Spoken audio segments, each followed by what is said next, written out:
ঘরের লাইট চলে গেছে,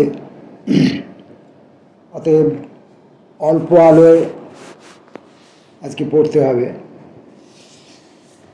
এমনিতেই ভুলভ্রান্তি থাকে, হয়তো বা আজকে ভুলভ্রান্তি বাড়তে পারে, আগাম ক্ষমা চেয়ে রাখি।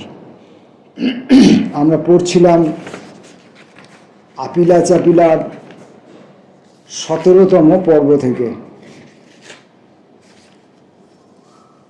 পরবর্তী অংশ। পশ্চিমবাংলায় পরিস্থিতি আরও অনেক বেশি টালমাটাল। মধ্যবিত্তদের প্রকাণ্ড বড় অংশ মূল্যবৃদ্ধির প্রকোপে জেরবার। দৈনিক পত্রিকাগুলির বিরূপতা সত্ত্বেও সিপিআইএমের জনপ্রিয়তা বৃদ্ধি পাচ্ছে। শহরে গ্রামে গঞ্জে সংগঠনের শাখা প্রশাখা ব্যাপ্ততর হচ্ছে। কারো কারো এমনও ভ্রান্তিবিলাস আরম্ভ হলো যে হাত বাড়ালেই বিপ্লবকে এবার বুঝি ছোঁয়া যায়। কয়েক সপ্তাহের ব্যবধানে উৎপল জোছনারা কারামুক্ত। সর্বস্তরের শিল্পীদের কর্মীদের রাজনৈতিক মেজাজ উচ্চগ্রামে উঠেছে। দক্ষিণ তরফের কমিউনিস্টরা যেন প্রায় একঘরে। উৎপল দত্তের ছাড়া পেতে তখনও কয়েক সপ্তাহ বাকি। সোভিয়েত দেশ থেকে বলশয় ব্যালে দলের কিছু প্রতিনিধি কলকাতায় উপস্থিত। দক্ষিণপন্থী কমিউনিস্টরা কোনো হল খুঁজে পাচ্ছেন না যেখানে কমিউনিস্ট নৃত্য দলকে সম্বর্ধনা দিতে পারেন। বলশয় দলের নৃত্য প্রদর্শনী দেখতে পাবেন। বাধ্য হয়ে তারা লিটল থিয়েটার গ্রুপের শরণাপন্ন। দয়া করে যদি মিনার্ভা হল ছেড়ে দেওয়া হয়। উৎপলের অনুপস্থিতিতে তাপস সেন এলটিজির সভাপতি। নিজেদের মধ্যে পরামর্শ করে দক্ষিণপন্থীদের অনুরোধ রক্ষা করা হলো। তবে সভাপতি হিসাবে অভ্যর্থনা জানাতে গিয়ে তাপস সেন লম্বা বক্তৃতা ফাঁদলেন। তাতে এক কাহন ভারত সরকারের নিন্দা, ভারত সরকারের চীন বিরোধী নীতির বিরুদ্ধে বিক্ষোভ প্রকাশ, এই সরকার কত যে প্রতিক্রিয়াশীল তার প্রমাণ দেশের সর্বশ্রেষ্ঠ নট নাট্যকার নাট্য প্রযোজক উৎপল দত্তকে বিনা বিচারে আটক করে রাখা হয়েছে। আরও হাজার হাজার বামপন্থী নেতাকর্মী কারারুদ্ধ। বলশয় দল দেশে ফিরে গিয়ে তাদের মহান সমাজতান্ত্রিক সরকারকে যেন অনুগ্রহ করে আমাদের নিবেদন পৌঁছে দেন। ভারতবর্ষের এই চরম প্রতিক্রিয়াশীল সরকারের সঙ্গে তারা যেন কোনো সম্পর্ক না রাখেন।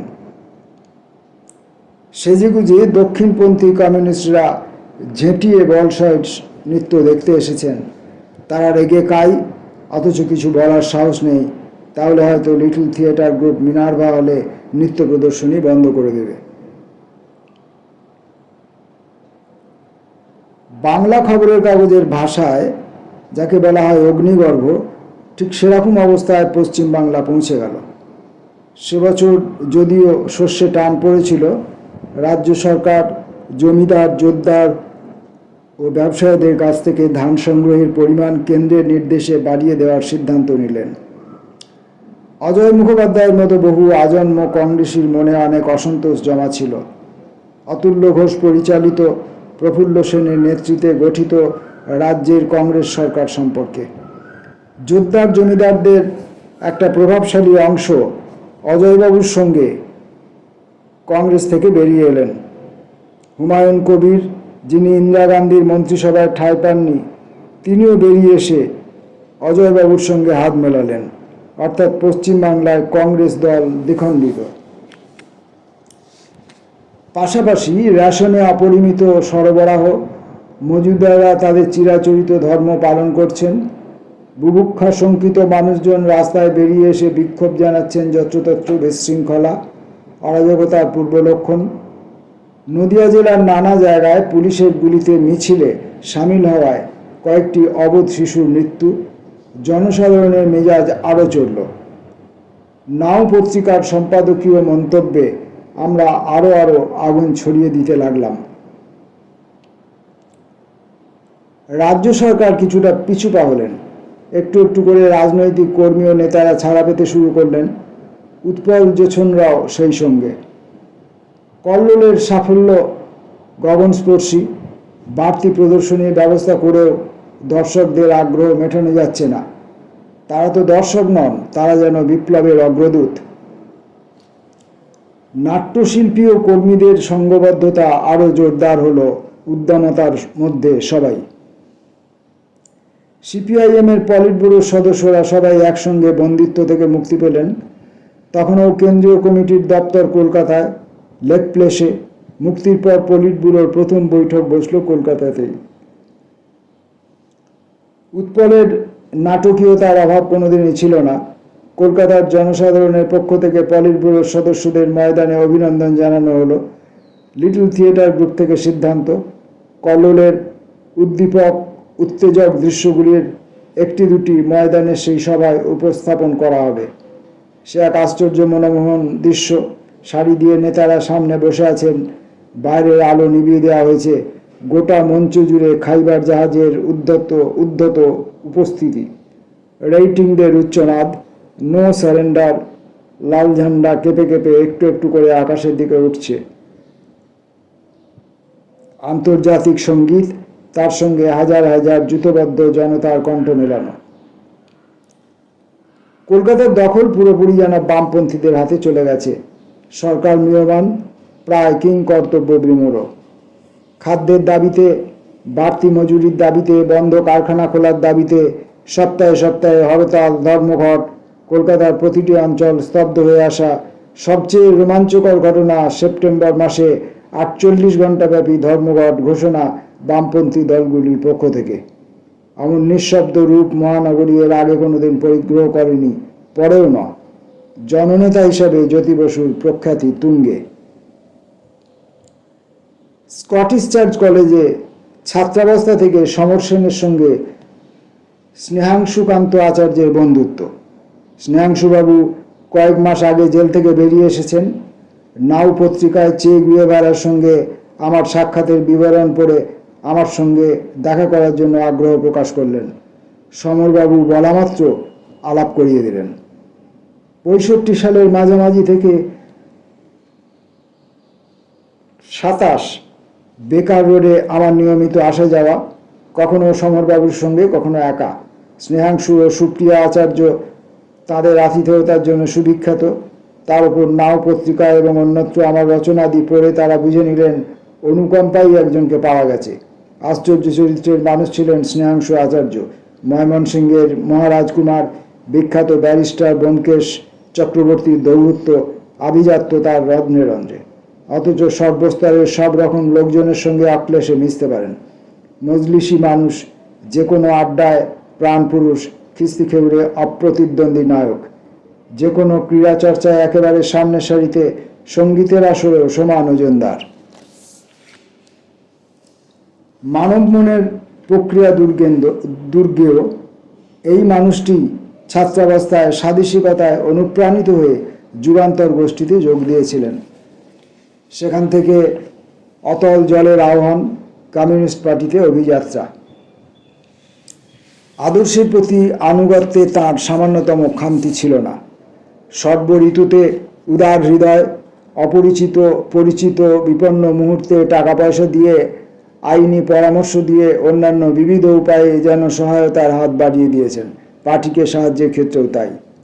দার্জিলিংয়ে এবং অন্যান্য উত্তরাধিকার সূত্রে পাওয়া সম্পত্তি পার্টির হাতে তুলে দিয়েছেন। দলের পত্রিকা চালানোর জন্য ছাপাখানা কিনে দিয়েছেন। দলের কর্মী সমর্থকদের জেল থেকে মুক্ত করে আনার প্রতিজ্ঞায় মামলার পর মামলা লড়েছেন। একাই যেন পূর্বপুরুষের পুঞ্জিত পাপের প্রায়শ্চিত্ত সম্পন্ন করবেন। তার কারাবাসের ডায়েরির এক অত্যাশ্চর্য গ্রন্থ। বাইরেকার আচরণে তার লঘুতা, চটুলতার ছটা, তার অন্তঃস্থিত আদর্শ আনুগত্যের পরিচয় পেয়ে অবাক হতে হয়। সৌরীন্দ্রমোহন মুখোপাধ্যায়ের যে 3 কন্যা, সুজাতা, সুপ্রিয়া, সুচিত্রা, ছাত্র ফেডারেশনের বিভিন্ন আন্দোলনে সক্রিয় ভূমিকা পালন করছেন, সেই বৃত্তান্ত 20 বছর আগে ঢাকা শহরে জানতে পেয়ে উদ্দীপ্ত হতাম। তাদের মধ্যে যিনি দ্বিতীয়, তিনি আচার্য জয়া। এই তথ্য আমার কাছে নতুন করে রোমাঞ্চদ্যোতক। ক্রমে স্নেহাংশুবাবুর বাড়িতে আরও অনেক বামপন্থী নেতাদের ঘনিষ্ঠ পরিচয় হলো, বিশেষ করে জ্যোতি বসু ও প্রমোদ দাশগুপ্ত উভয়ের সঙ্গেই। জ্যোতিবাবু বরাবরই স্বল্পভাগ, স্নেহাংশুবাবুর কথার তোরে তেমন কোনো জ্যোতিপাতের সম্ভাবনা নেই বলে আরও। তবে জ্যোতিবাবুর সঙ্গে স্নেহাংশুবাবু 30 বছরের দোস্তি, খুব খোলামেলা সম্পর্ক। প্রমোদ দাশগুপ্তের সঙ্গে একটু আলাদা ঘনিষ্ঠতা, তাকে খুবই শ্রদ্ধা ও সমীহ করতেন আচার্য দম্পতি। আরও একটা জিনিস নজরে এলো, স্নেহাংশুবাবুদের প্রচুর বই জ্যোতিবাবু বেছে নিতেন হালকা মেজাজের কোনো গ্রন্থ। অন্যদিকে প্রমোদবাবু সবসময় তত্ত্ব বা নীতি বিষয়ক বই ঢুঁড়ে বের করে বগলদাবা করতেন। দলের শীর্ষ নেতৃত্বের সঙ্গে পরিচয় স্নেহাংশুবাবুর দৌত্যে ক্রমে গভীরতর হতে লাগলো। ওরা প্রথম প্রথম হয়তো ভাবতেন আমি প্রায় সরকারি চাকরি করছি, ওদের সঙ্গে মেশামেশিতে আমার ক্ষতিও হতে পারে। ওদের সেই জড়তা ভাঙতে মাঝে মাঝে প্রমোদবাবুকে কিংবা সস্ত্রীক জ্যোতিবাবুকে নৈশাহার অন্তে আমার গাড়িতে বাড়ি পৌঁছে দিতাম। নাও এবং সমরবাবুকে নিয়ে কি করবেন, হুমায়ুন কবির মনস্থির করতে পারছিলেন না। কেন্দ্রীয় সরকার বিরোধী লেখা বেরোচ্ছে, তা অতি উত্তম, কিন্তু এমন প্রচণ্ড বাম ঘেঁষা মতামত, যে কারণে তার যে বন্ধুবান্ধব পত্রিকা প্রতিষ্ঠার জন্য কবির সাহেবকে টাকা জুগিয়েছিলেন তারা কুপিত, তিনি নিজেও সমান চিন্তিত। অথচ তখনও সমরবাবুকে খুব ঘাঁটাতে সাহস পাচ্ছিলেন না। আমরা তাই পরম আনন্দে বিপ্লব ভজনা করছিলাম নাও পত্রিকার পৃষ্ঠায়। হঠাৎ একটু ব্যক্তিগত সমস্যায় পড়া গেল। ম্যানেজমেন্ট ইনস্টিটিউটে চণ্ডীর পরেই পদমর্যাদার দিক থেকে আমার স্থান সবচেয়ে এগিয়ে। ইতিমধ্যে কথা পাকা হয়ে গেছে, চণ্ডী দিল্লি চলে যাবেন সদ্য গঠিত ভারতের ফুড কর্পোরেশনের সর্বাধ্যক্ষ হয়ে। ইনস্টিটিউটে তাঁর পদে কে বৃত হবেন তা নিয়ে জল ঘোলা শুরু। ইনস্টিটিউটের পরিচালক মণ্ডলীর সভাপতি পদাধিকার বলে মুখ্যমন্ত্রী প্রফুল্লচন্দ্র সেন তার সিদ্ধান্তই প্রধান। ইতিমধ্যে বাজারে উঠে গেছে এই লোকটা, অশোক মিত্র, যদিও পড়ায় ভালো কিন্তু পাক্কা কমিউনিস্ট। ম্যানেজমেন্ট ইনস্টিটিউটের মতো সম্ভ্রান্ত প্রতিষ্ঠানে তাকে অধ্যক্ষ করা হলে সর্বনাশ হবে। কর্তা ব্যক্তিদের তেমনই মতামত। কর্তৃপক্ষের এই বার্তাটি আমার গোচরে আনলেন অমৃতবাজার যুগান্তর পত্রিকার সুকমল কান্তি ঘোষ। তার সঙ্গে আমার সামান্য পরিচয় ছিল, তিনি নিজেও ছিলেন পরিচালক মণ্ডলীর অন্যতম সদস্য। একই সময়ে অন্য একটি পট পরিবর্তন। তার অসুখের পর শচীনদা এমনিতেই ইকোনমিক উইকলিতে কাজে তেমন নজর দিতে পারতেন না। তার উপর যারা পত্রিকার মূলধনের প্রধান অংশীদার, সেই গোষ্ঠীর কোনো একজনের একটি মন্তব্যে তিনি ঈষৎ অপমান বোধ করলেন। রেগে পত্রিকার প্রকাশ বন্ধ করে দিলেন। বন্ধুবান্ধব ও শুভানুদ্দায়ীদের মধ্যে আলোচনা পরামর্শ চলল, যে করেই হোক আমাদের পত্রিকা প্রকাশ চাই, সুতরাং নিজেদের মধ্যে চাঁদা তুলে বা অন্য অনেকের কাছ থেকে অর্থ সংগ্রহ করে একটি অচি পরিষদ গঠনের কথা পাকা হলো। অনেক অর্ধপরিচিত অপরিচিত মানুষও এই পত্রিকা প্রকাশের উদ্যোগের সঙ্গে নিজেদের জড়িত করেছিলেন দেশের বিভিন্ন অঞ্চল থেকে। আমরা সিদ্ধান্ত নিয়েছিলাম বিদেশি টাকার ফাঁদে পড়ব না। যদিও অনেক বেসরকারি কোম্পানিতে কর্মরত বাক্সওয়ালা নিজেদের ব্যক্তিগত সংগ্রহ থেকে টাকা দিয়েছিলেন, আমরা গ্রহণ করেছি। শচীনদা একই সঙ্গে সম্পাদক ও কার্যনির্বাহী আছে। সুপ্রিম কোর্ট থেকে সদ্য অবসর গ্রহণ করা প্রধান বিচারপতি গজেন্দ্র গড়কর মহাশয় অচি সংসদের সভাপতি। ট্রাস্টের নিয়মাবলীতে স্পষ্ট নির্দেশ লিপিবদ্ধ করা হলো, অচি পরিষদের কিংবা অন্য কারোরই সম্পাদকীয় নীতির উপর ছবি ঘোরানোর অধিকার থাকবে না। নতুন পত্রিকার নাম হবে economic and political weekly. Economic weekly বন্ধ হয়ে যাওয়ার মাস 6 মধ্যেই 66 সালের অগস্ট থেকে নতুন পত্রিকার যাত্রা শুরু হলো। শচীনদার শরীর ভালো না। কথা উঠলো আমি মুম্বাই গিয়ে নতুন পত্রিকার কার্যনির্বাহী সম্পাদক হতে পারি কিনা। শচীনদা একটি পোশাকি চিঠিও দিলেন এ ব্যাপারে। আমার মনে দ্বিধা, আমার স্ত্রীর মনে আরও বেশি, কারণ মুম্বাইতে কোথায় গিয়ে থাকবো এবং পত্রিকার প্রাথমিক অবস্থায় ব্যয় সংকট যেখানে অতি প্রয়োজনীয়, সেখানে আমাকে মাইনেপত্র দেওয়াও একটি বড় সমস্যা হয়ে দাঁড়াবে। এই মানসিক জটিলতার মধ্যে অন্য এক ঘটনার উদ্ভব। দিল্লি থেকে কেন্দ্রীয় কৃষিমন্ত্রী সুব্রহ্মণ্যম দূত পাঠালেন। নবপ্রতিষ্ঠিত কৃষি পণ্য মূল্য কমিশনে আমাকে তিনি সভাপতি করতে আগ্রহী, যদি আমি দয়া করে সম্মতি জানাই। অন্য সূত্রে খবর পেয়েছিলাম আগ্রহটি কৃষিমন্ত্রীর নয়, প্রধানমন্ত্রী তার অনুচরবর্গের।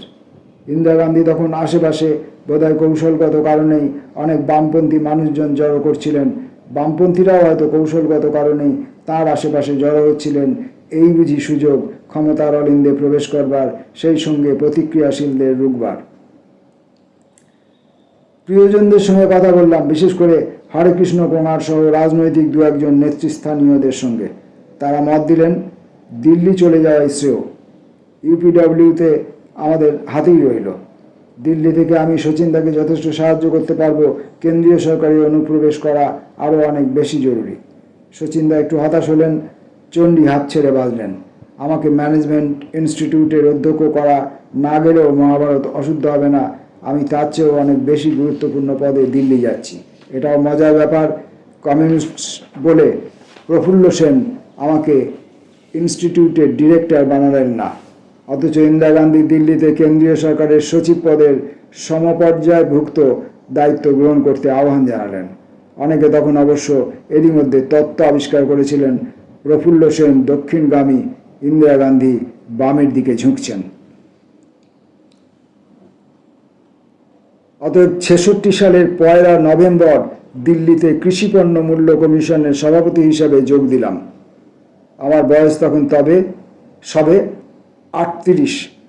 সম্ভবত এর আগে বা পরে এত কম বয়সে কেউ কোনো সরকারি কমিশনের মাথায় বসেননি।